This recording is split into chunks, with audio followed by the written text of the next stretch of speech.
Il y a notre volonté de donner au pays des infrastructures de base sans lesquelles le développement lui-même ne se produirait pas.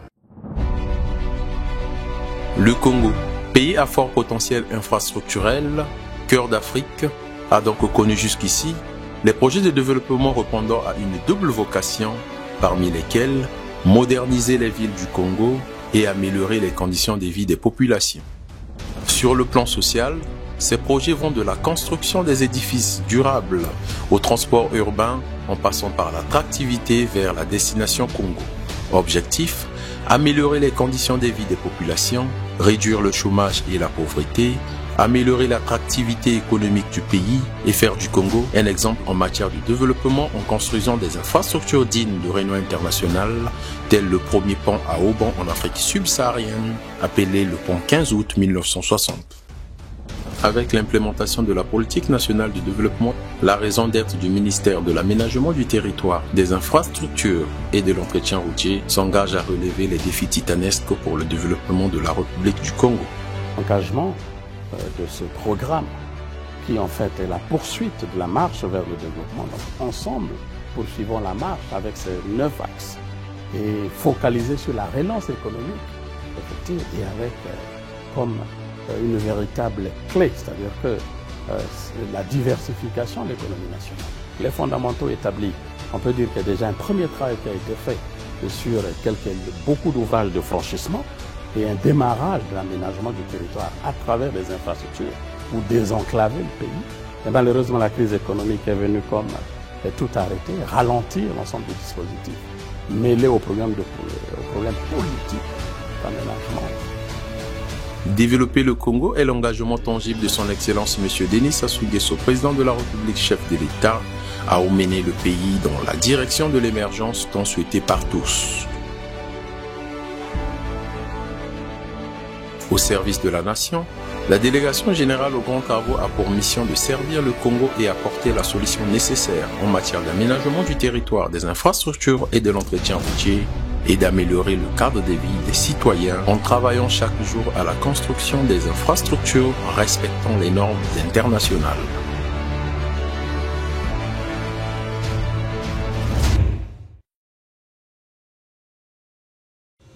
Maître d'œuvre est la personnalité physique ou morale désignée par le maître d'ouvrage pour défendre ses intérêts et suivre le projet pendant son exécution, depuis la conception jusqu'à la réception. Nous prenons part à l'élaboration des termes de référence. Nous les élaborons de concertation avec les ministères bénéficiaires des projets. Ensuite, nous prenons part à l'attribution de ces marchés. En tant que membre du comité technique de la délégation générale aux grands travaux, membre de la commission de passation des marchés, nous prenons part à l'adjudication. Ensuite, ces projets doivent s'exécuter. À la soumission, ces devis doivent être analysés techniquement. Il faut se rassurer que ces devis sont exacts, sont corrects. Il faut se rassurer qu'il n'y a ni surfacturation, ni sous-facturation.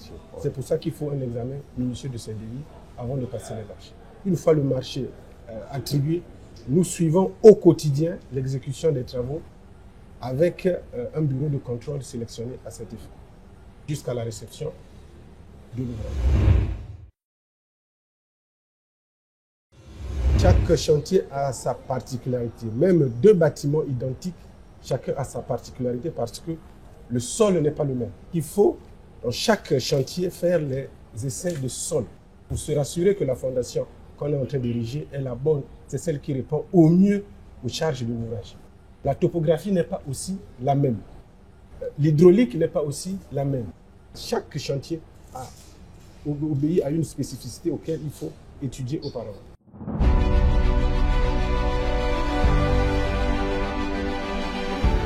Les professionnels du métier de génie civil, ingénieurs, cadres, techniciens et partenaires de la délégation générale aux grands travaux s'impliquent dans la construction des ouvrages de haute facture pour donner à la République du Congo une belle robe, promouvant ainsi la destination Congo. Les projets structurants permettant ainsi à la République du Congo de conserver sa place de promoteur économique de l'Afrique centrale.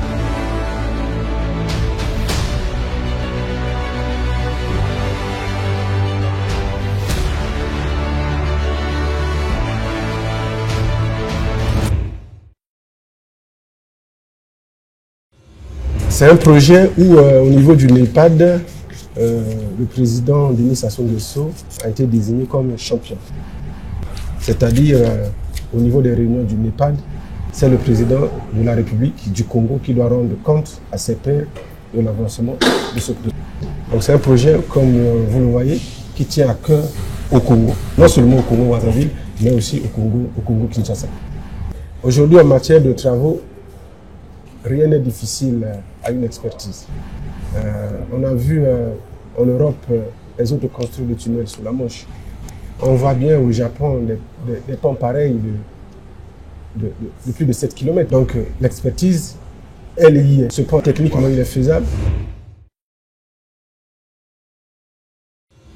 Je l'entends aussi dans la rue que vous allez construire un pont entre Brazzaville et Kinshasa. Brazzaville, on est sous-peuplé, on sera envahi. Non, je pense qu'il ne faut pas voir les choses dans cet angle-là. Premièrement, nous sommes, avec la RDC, ensemble dans une communauté économique. Peut-être pas monétaire, mais économique, au niveau de la CEAC. Difficile de concevoir qu'à ce siècle, deux pays qui sont dans une communauté et ayant les capitales les plus rapprochées du monde, il faut, à mon avis, rapprocher cette traversée. Il faut simplifier les procédures de traverser à travers la construction d'un ouvrage. Ensuite, ce pont est une opportunité pour les deux États. Vous voyez, Pointe-Noire, c'est un port en eau profonde. Nous venons de construire une grande route entre Pointe-Noire et Brazzaville. C'est une opportunité pour le Congo. Et cela permettra de capter tout le trafic qui va à Kinshasa.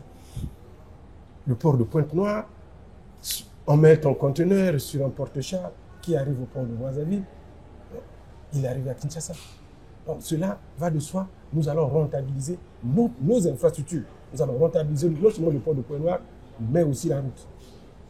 Ensuite, les clandestins eux-mêmes. J'avoue que les clandestins ne prendront pas le pont. Les clandestins continueront à passer par leurs canaux habituels. Avec la RDC, une frontière de plus de 1000 km. Oui. Nous ne pouvons pas avoir peur seulement d'un seul point. Un clandestin, il peut aller à Foueta, à Tombo-Manyanga, à Lukolela, il traverse. Qu'est-ce qu'il y a à avoir peur d'un pont? Non, c'est une aberration. Je pense que le pont route-rail est une opportunité, surtout pour le Congo-Brazzaville. Et Kinshasa, c'est un grand marché.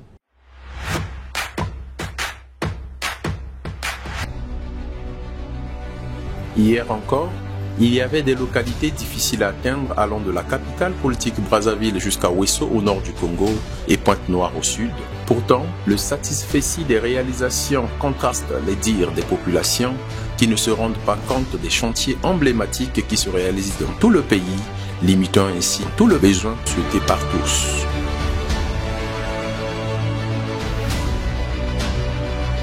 Il est important que les Congolais réalisent qu'il ne suffit pas d'élaborer des plans et des programmes, et il faut aller à l'action sur le terrain. Beaucoup regardent cela comme si c'était facile. Ce n'était pas facile. Il fallait beaucoup d'engagement, beaucoup de travail et beaucoup de volonté, de mobilisation d'énergie, de moyens matériels humains.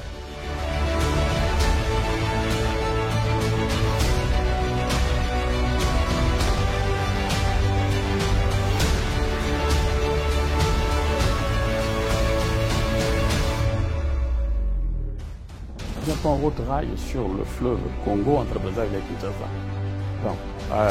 D'aucuns pensent que c'est un projet entre le Congo, ici la République du Congo et la République démocratique du Congo.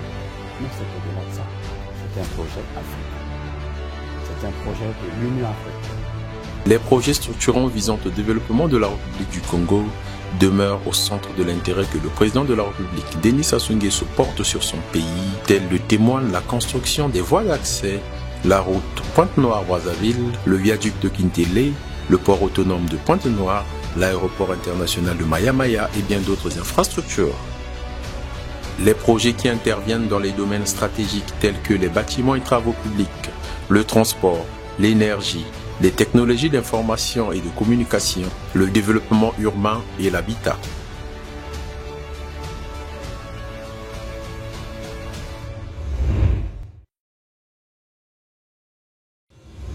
À la fin d'un chantier, le chantier est fini, il faut se rassurer que le cahier de charge a été bien respecté.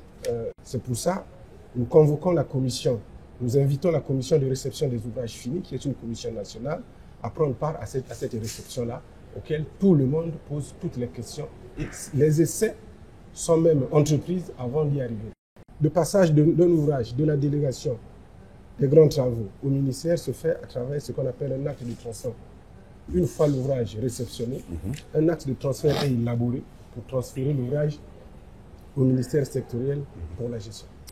Un ouvrage, quand il est réceptionné, transféré, c'est au gestionnaire d'assurer l'entretien de l'ouvrage. S'il n'est pas encore réceptionné, à ce moment, c'est le constructeur qui assure la réparation. En République du Congo s'exécutent les travaux d'aménagement du territoire et de construction des infrastructures sur les 342 000 km² du territoire national, tout en prenant en compte les aspects du Plan national de développement PND 2022-2026 ayant permis l'inscription de nombreux projets d'investissement public et privé à l'agenda du projet de société de son Excellence M. Denis Sassou Nguesso. Ensemble poursuivons la marche.